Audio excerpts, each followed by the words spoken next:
चौथा प्रश्न है, किसान किस विपत्ति में फंसा हुआ था? तो इसका उत्तर है, बैलगाड़ी को बाहर निकालने की विपत्ति में किसान फंसा हुआ था। पांचवा प्रश्न है, दीवान के पद के लिए किस व्यक्ति को चुना गया? दीवान के पद के लिए उसी व्यक्ति को चुना गया जिस व्यक्ति ने किसान की मदद की बैलगाड़ी को बाहर निकालने के लिए, और उस व्यक्ति का नाम क्या था? पंडित जानकीनाथ। सही उत्तर के सामने सही का निशान लगाइए। पहला प्रश्न है, जब दीवान सुजान सिंह बूढ़े हुए तो उन्हें किसकी याद आई? उन्हें परमात्मा की याद आई। अतः परमात्मा के आगे सही का निशान लगाए। दीवान के पद के लिए कितने उम्मीदवार आए? दीवान के पद के लिए सैकड़ों उम्मीदवार आए। उम्मीदवारों की जांच के लिए कितना समय निर्धारित किया गया? उम्मीदवारों की जांच के लिए 1 माह का समय निर्धारित किया गया। किसान गाड़ी में क्या ले जा रहे थे? क्या ले जा रहा था? सॉरी, किसान गाड़ी में अनाज ले जा रहा था। गहरे पानी में बैठने से क्या मिलता है? गहरे पानी में बैठने से मोती मिलता है, यानी मेहनत अधिक करने से हमें फल अच्छा मिलता है। अब है, सही शब्द चुनकर रिक्त स्थान भरिए। ग प्रश्न। ऊपर आपको यहाँ पर 5 शब्द दे रखे हैं और उन्हीं शब्दों का चुनाव करके ये खाली रिक्त स्थान जो है इनको भरना है। पहला है, देश के प्रसिद्ध अखबारों में यह क्या निकला? विज्ञापन निकला। दूसरा प्रश्न है, तो यहाँ पहले वाले में विज्ञापन आएगा खाली जगह में। दूसरा प्रश्न है या दूसरी रिक्त स्थान है, इस विज्ञापन ने सारे मुल्क में खाली स्थान मचा दी। क्या मचा दी थी? हलचल। तो हलचल शब्द आएगा इसमें। तीसरा प्रश्न है, यहाँ प्रथम में ही शुरुआत में ही रिक्त स्थान है, तो यहाँ आएगा संध्या। क्या आएगा? संध्या। संध्या तक यह धूमधाम रही।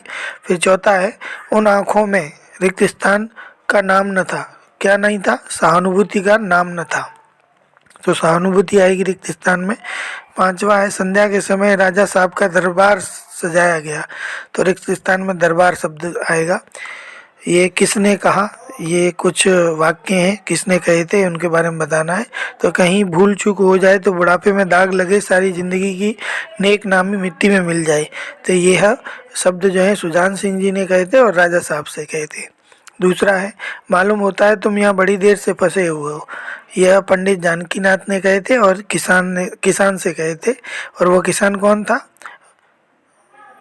किसान के रूप में सुजान सिंह जो थे उनसे कहे थे। अब मुझे कुछ इनाम देते हो, यह शब्द पंडित जानकीनाथ ने किसान से कहे थे मजाक के रूप में।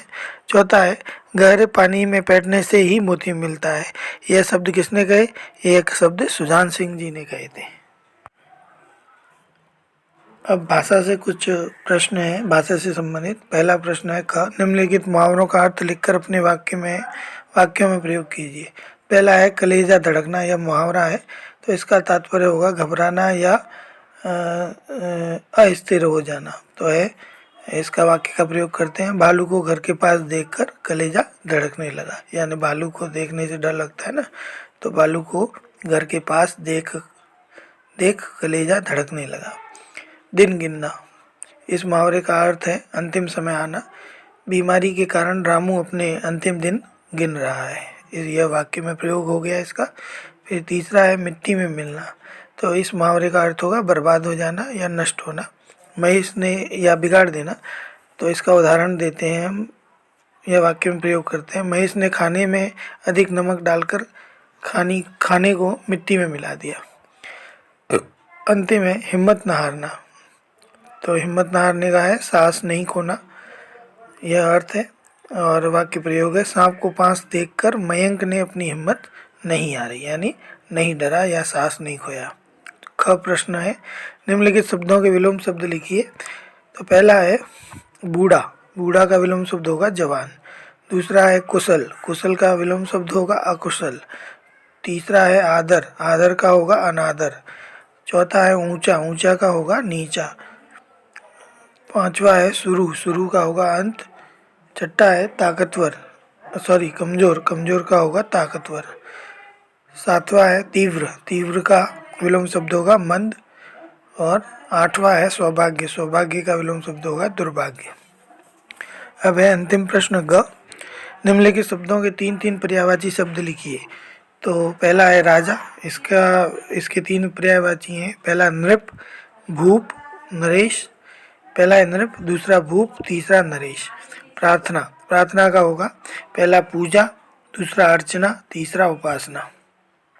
फिर है मनुष्य, मनुष्य के पर्यायवाची शब्द हैं पहला आदमी, दूसरा नर और मानव। फिर है आँख, आँख के हैं अक्षि, अम्बक और चक्षु, अक्षि, अम्बक और चक्षु। ठीक है।